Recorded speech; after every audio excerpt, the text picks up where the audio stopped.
All right, welcome back. So we're going to continue working on our script here, and hopefully you don't have any errors. If you do, it's always a good idea to solve those right away. So go back and look at the script and see what might be wrong there. So head back to the script. Now, one of the things that we need to do here is basically apply a force to the 2D, the rigid body 2D component, okay?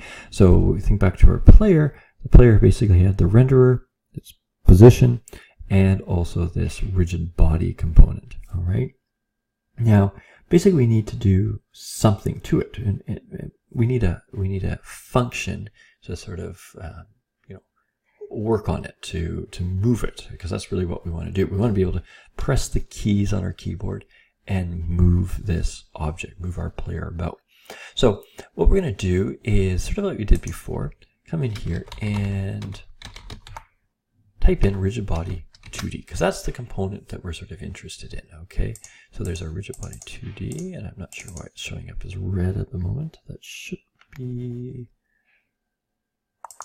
Oh. Sometimes it sort of helps you out there. Yeah, I think it's just, for some reason, I guess I haven't quite finished it up yet, that's why. What I'm going to do here is do the control and that single quote or the apostrophe, and to bring up the scripting thing. So right go here, rigid body 2D, and actually I can see right what I want here. Apply a force to that rigid body. If I click on this, then it shows all the functions, and there's the add force one as well. So I can go through it that way as well. So what we want to be able to do here is, it says here, the add a force. We're going to add a vector 2. So you, hopefully from science, if you haven't taken physics 11, you'll learn about vectors. But I think even science 10, you talked about vectors last year. And that's basically, a vector is an arrow, okay? And it's a sort of, has direction and magnitude. And in this case, it's a vector 2, because it's only got an X and a Y component, okay? So it's a certain amount that you're pushing along the X axis and a certain amount you're pushing on a Y axis. And the sum of those two, okay, the combined of those gives you the overall vector, which gives you a force in a certain direction. So, just sort of with my mouse here, if I was sort of pushing this way and pushing up, okay, so I'm pushing to the right and pushing up, my resultant vector, I'd actually add those two up, and my my overall vector would sort of be the diagonal here, okay? And that's the idea. We got to know how we're sort of pushing this. And you can see here, the force, the components of the force in the X and Y axis. And mode, we won't worry about this too much. The method used to apply this specified force. So you could actually go and get a little bit more information on that if you wanted to. All right. Now, before we can even sort of work with this add force, which we will in a few minutes, we need to create a reference to the rigid body 2D component. So at the moment, even though they're on the same object, we need to sort of grab that rigid body 2D. And so what I'm going to do is actually up here, right at the start, we're going to create a start function. Okay, and the start is, again, a bit of a special function in the sense that it occurs, or it happens, right when you begin the game, or right when that object is instantiated or created, okay? In their case, because the player will be in the game, this start function will only run right at the beginning of the game, okay? And so what we're going to do is, like I said, create a variable to sort of reference this game objects component, okay? So what I'm going to do is create a private variable, okay? And actually, before I do that, let me come up here. This is sort of going to create a private variable, and I'll explain that in a second. And it's going to be a rigid body 2D variable, okay? And we'll call it RB2D, okay? Not R2D2, but RB2D, so for rigid body 2D. So what's going to happen is this is just creating an overall variable. Now this variable you notice we created variables here. These variables are only accessible, okay, their scope is only accessible within the fixed update function. So they're a local one. These are called sort of more global variables, so they can be accessed well, sort of in the script itself. I don't really want to call it a global one because it's not really accessible outside of this script at the moment, especially since we've made it private, okay? But it can be used by any of these functions inside the script here. So we've got this rigid body 2D and RB2D. So we just sort of created a sort of a container to hold it. Now in the start function, we need to sort of I guess populate it, sort of put some information into this RB2D. And so what I can do is that it's going to do RB2D, okay? Make sure you spell it the same way. I'm going to grab get component, okay? And what I'm going to do is I'm going to grab that rigid body. If I can type here, 2D component, okay? So it's got these angle brackets here, and sort of this function basically, okay? So it's just going to grab the rigid body component, okay? This RB2D is going to be populated with the rigid body component of our player here. So now what we can do is actually sort of work with this rigid body, okay, this RB2D, to move our object. Now, in order to do that, we sort of were talking about the add force. So I'm going to call RB2D, okay, and add force. Now, when we add the force, okay, it has to be a vector 2 force, okay, and we don't have a vector 2 force. We've got these two floats here, okay, but we don't have a vector 2. So I have to create a vector 2 variable here. So I can actually call it a vector 2, okay, and we'll call it movement. And what it will be is a combination of both the a combination of the horizontal and the vertical, okay? So what I'm going to do here is I've got vector 2, so the variable is vector 2, calling it movement is going to be a new vector 2, okay, so it's a new value, and it's going to be based on the move, like it says here. It wants to have a x float value for the x and a float value for the y.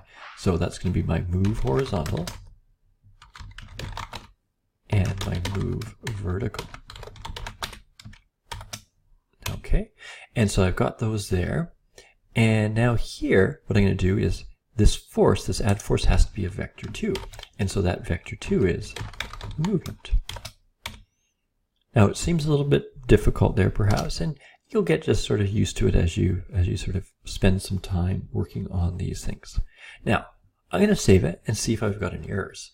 I might have an error here. I don't see anything. There's no red marks, so it looks good, but we'll see. So I just sort of save it, go back to Unity, and again sort of look down here, and oh, good, no errors, okay? So if you've got an error, rewind the tape, rewind the video there, and look at the script again and see maybe where you've gone wrong. What we want to see is, can I actually move this around? Obviously, we're going to have some problems here. It's going to go off the board. There's no collisions and stuff. But the question is, can I actually move it around? So I'm going to hit play here. So up here, there's play. Okay, now my object just went right off the screen. Interesting. Let's see. Now, I think that might have to do maybe with my keyboard. We'll have to see here. Just let me pause and see. And so I was a little concerned there, but really I forgot that we're dealing with a 2D situation. And so again, with the 2D, there's something on here on the player, on the rigid body, called our gravity scale. Since it's oftentimes that, along the bottom here is the ground, and then this is up and down, say like a Mario or something like that. The vertical here, the gravity will pull down. All we have to do is set for gravity scale to 0. So once I put that in at 0 there, I should no longer have that issue. So let's just see, hit play again. Okay, and now I can move my player very slowly around the board, okay? So things are looking pretty good. Obviously there's no collisions, but we're doing okay. Now, one thing you might say was, oh, well, it's kind of slow. What can we do to improve that? And that's true. It is kind of a slow game. It's probably not too much fun.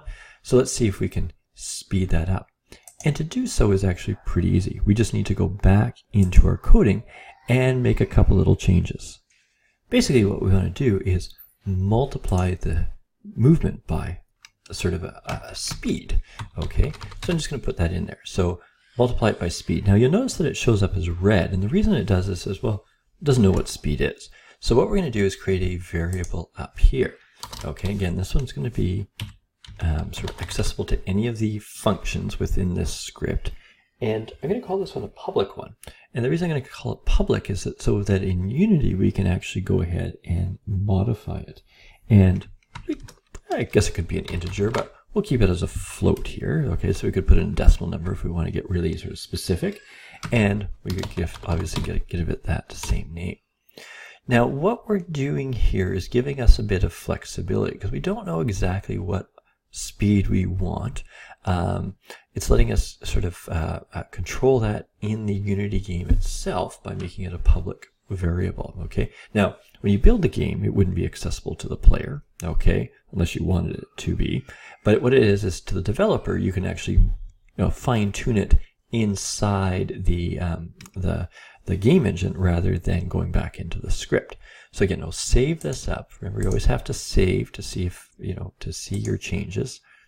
And the little pause that it does between when you save and come back to Unity it's what's called compiling it, sort of changing it into so that Unity can use it. What you'll notice here now is that on the player script, we actually have a value for speed. Because it's public, that's where it shows up. And so you can go ahead and put a number in. So I have no idea. I mean, let's make it 1,000 just to see. I always say go big or go home because then you can actually see that it's working. Okay, and so yes, well, okay. As you can see, it is working. It's shooting back and forth across my screen. Okay, but way too fast. Always be careful. So if I hit, now you can, one interesting thing is you can actually see where it is, okay? So it is moving across. You can pause it there, okay, if you want to, and say zoom out and try to find it, things like that. You can actually advance by frame as well, okay? Those are sort of useful. Now if you make a change here, okay, while you are in play mode, so I've now changed it down to 10, and so if I play it now, turn off the pause, maybe it's not moving quite as fast. A little hard to tell. Okay, but if I stop it now, you'll notice that that goes back. So if you want to make any of these changes permanent, you have to make sure that you sort of turn off play mode and then make a change. I'm going to go with something with 10, perhaps. 10 might be a better number. Okay. Let's just see. Okay. Okay, of course my keyboard's gone wacky again. Now, but it was moving at a better speed. I'll just restart that. Okay, so that's sort of reasonable movement there. You might even want to turn a little higher or a little lower depending on your situation. Okay, so we've got, with minimal scripting there, we've been able to control our player, move it around the screen. Obviously, we need to work on some collisions, which I think is what we'll do next here, and then actually make it into a game so that we've got something to actually pick up here. All right, so we'll end this video here, and we'll come back and start working on our collisions.